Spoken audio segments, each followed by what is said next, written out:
Olá, meu nome é Luísa Iteza, eu sou médica veterinária formada há mais de 10 anos pela Universidade Federal do Paraná, tenho especialização em medicina veterinária legal e hoje vamos conversar sobre um tema super importante que é a situação dos animais de tração nas cidades.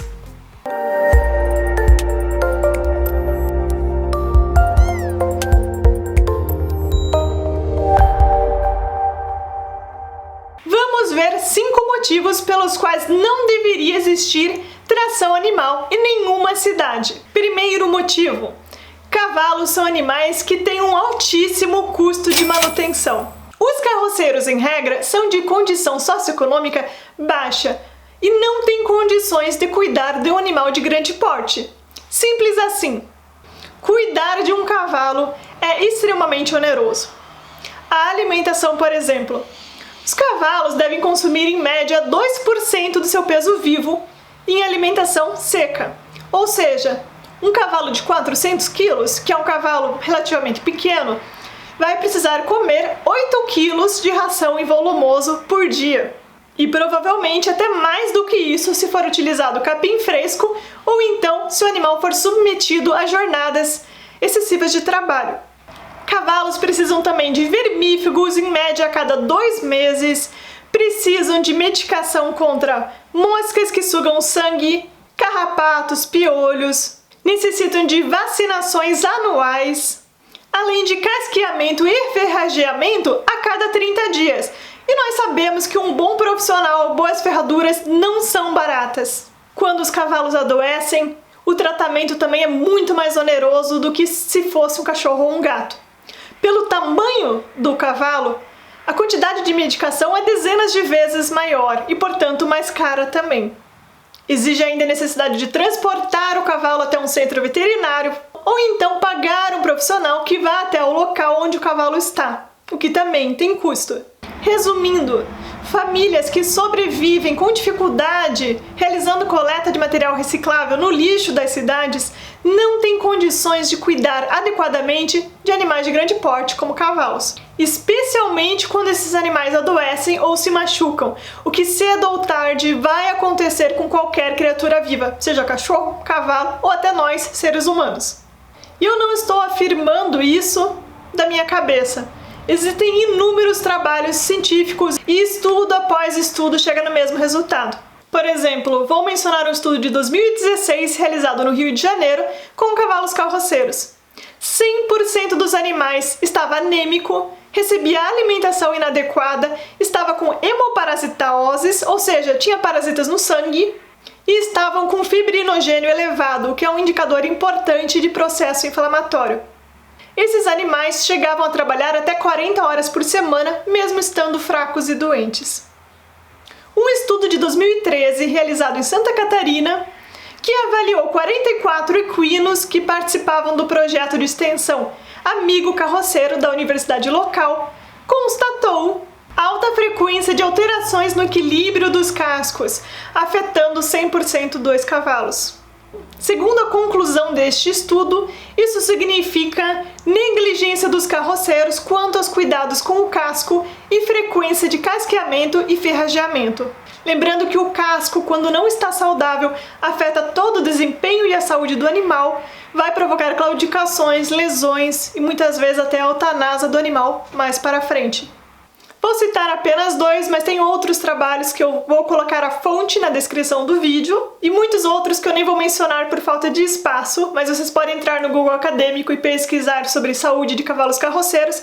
E o mais preocupante é, as amostras de cavalos carroceiros, em regra, são aqueles que participam de projetos de apoio, de extensão. Ou seja, são cavalos que estão recebendo ajuda de entidades públicas ou particulares e que pertencem a famílias preocupadas o suficiente com os animais para levá-los a esses eventos, para permitir que os animais sejam avaliados, estão recebendo orientações de médicos veterinários. Imagine por um momento os outros cavalos, que nem sequer participam desses projetos porque as famílias simplesmente ou não têm nem condição para isso ou simplesmente não se importam com o animal.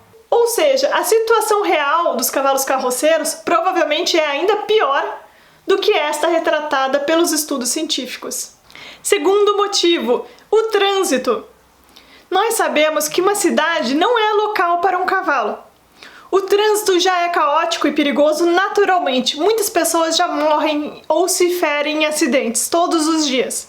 E o cavalo atrapalha ainda mais esse fluxo porque tem uma andadura mais lenta, libera dejetos nas vias públicas e o animal sofre com a emissão de gases tóxicos e ruídos elevados pelos veículos.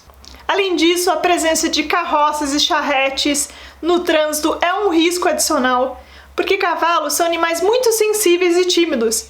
E caso eles se assustem, eles podem sair em disparada de forma descontrolada e provocar acidentes, seja o próprio animal se chocando contra um veículo parado ou em movimento, ou até mesmo eles podem chegar a atropelar pedestres. E esse tipo de acidente não é incomum nem no Brasil e nem em outras cidades do mundo que utilizam tração animal, mesmo locais desenvolvidos, como por exemplo, essa foto é de Nova York, nos Estados Unidos. Ainda por cima, no Brasil não é incomum nós vermos menores de idade dirigindo esse tipo de veículo, o que com certeza vai aumentar ainda mais o risco.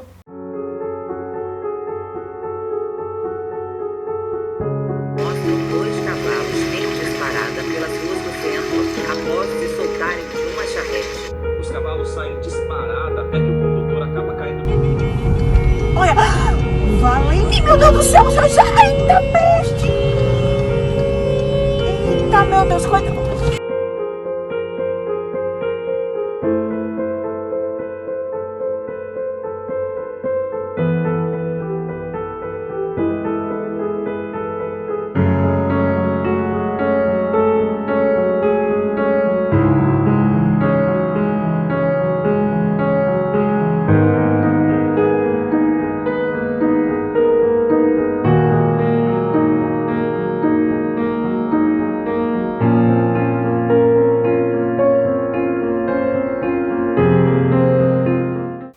Terceiro motivo, a crueldade intrínseca desse tipo de atividade.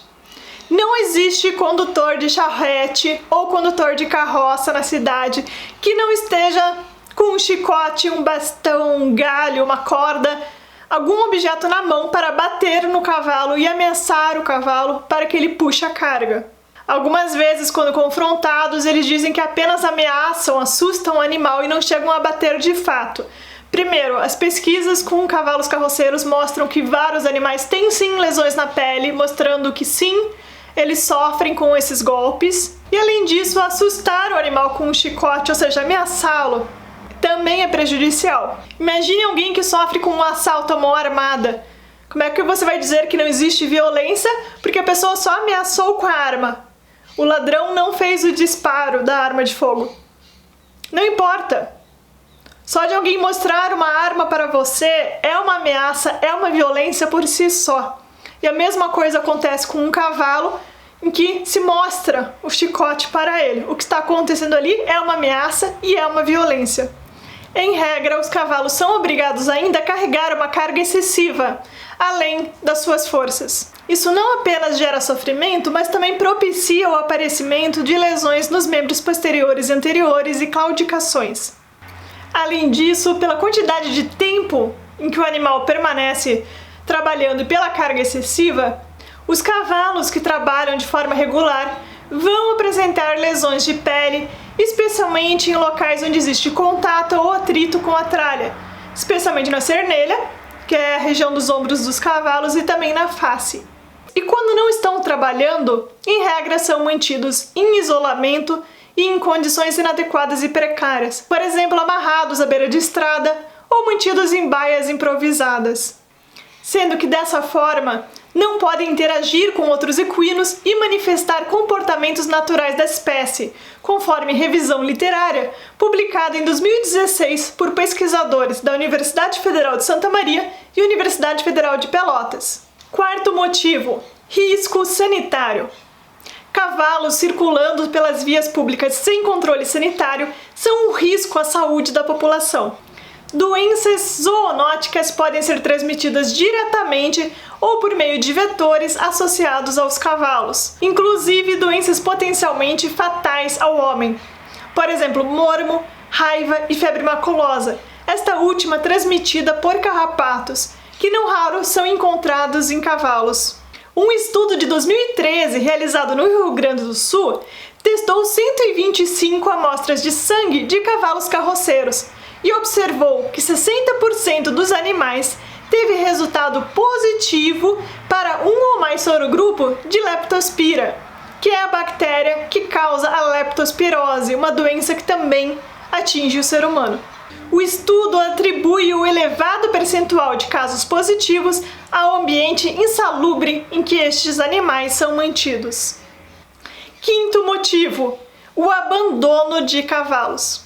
O destino desses animais, quando se machucam, adoecem ou simplesmente não podem mais trabalhar, é o abandono. Conforme já vimos, o custo para manter um cavalo saudável trabalhando já é proibitivo para essas famílias de baixa renda. Imagine então a dificuldade que eles teriam em manter um cavalo que está doente, vai ter alto custo com tratamento veterinário e não tem nenhuma possibilidade de trazer lucro. É simplesmente inviável e o animal acaba sendo abandonado. Fica nítido o contraste que ocorre entre as cidades que toleram tração animal e entre as que proibiram essa prática. Nas cidades que permitem tração animal, é constante os casos de abuso, crueldade e abandono de equinos. As ONGs e protetores independentes não dão conta de resgatar e cuidar de todos os cavalos que precisam de ajuda e muitos acabam simplesmente morrendo à míngua sem nenhum tipo de assistência. Já nas cidades em que a tração animal é vedada, praticamente não se vê mais casos de abandono de cavalos. Isso evidencia uma relação direta entre a tração animal e o abandono de equídeos. Esses são os principais pontos que deixam claro que todas as cidades deveriam se unir às diversas que já proibiram a prática de tração animal. Por exemplo, Curitiba, São Paulo, Brasília e várias outras espalhadas pelo Brasil. Fica a preocupação com as famílias que utilizavam os cavalos e, a partir do momento da retirada desses animais da rua, podem ter dificuldades econômicas maiores do que as que já vinham acontecendo. Cada cidade, de acordo com a sua realidade local, ouvindo também o que os carroceiros da sua região têm a dizer sobre o assunto, podem estudar contrapartidas para essas famílias. Por exemplo, podem ser ofertados cursos de capacitação, treinamentos, de forma com que essas pessoas aprendam um novo ofício mais seguro e mais rentável do que coletar lixo nas ruas, que nós sabemos que é uma tarefa extremamente extenuante e perigosa. Não apenas pelo contato com material biológico, mas tem o risco de contato com material pérfuro-cortante. As condições climáticas afetam demais as pessoas nessa situação. É possível também trocar o cavalo por veículos motorizados. Por exemplo, foi criado um veículo elétrico que se chama cavalo de lata. Ele é mais eficiente do que o cavalo e exibe um custo de manutenção menor. Ou seja, com um pouco de planejamento, pesquisa e boa vontade, é sim possível manter as famílias amparadas, ao mesmo tempo que impedimos que os cavalos continuem a sofrer e morrer nas ruas das nossas cidades. Afinal, cavalos são animais nobres, inteligentes e sensíveis que merecem todo o nosso respeito e proteção. E aí, conta para a gente nos comentários, a tração animal já foi proibida na sua cidade? Se ainda não foi, converse com seus familiares, com seus amigos, com os líderes da comunidade, vereadores, com o prefeito, para que possam fazer um projeto de lei e aprovem esse projeto de forma a impedir a continuidade dessa exploração cruel com os cavalos. Compartilhe esse vídeo para que mais pessoas tomem conhecimento e reflitam sobre a questão da tração animal na cidade, o quanto é cruel e quais são os riscos envolvidos com essa prática. Os principais estudos científicos mencionados estão na descrição do vídeo.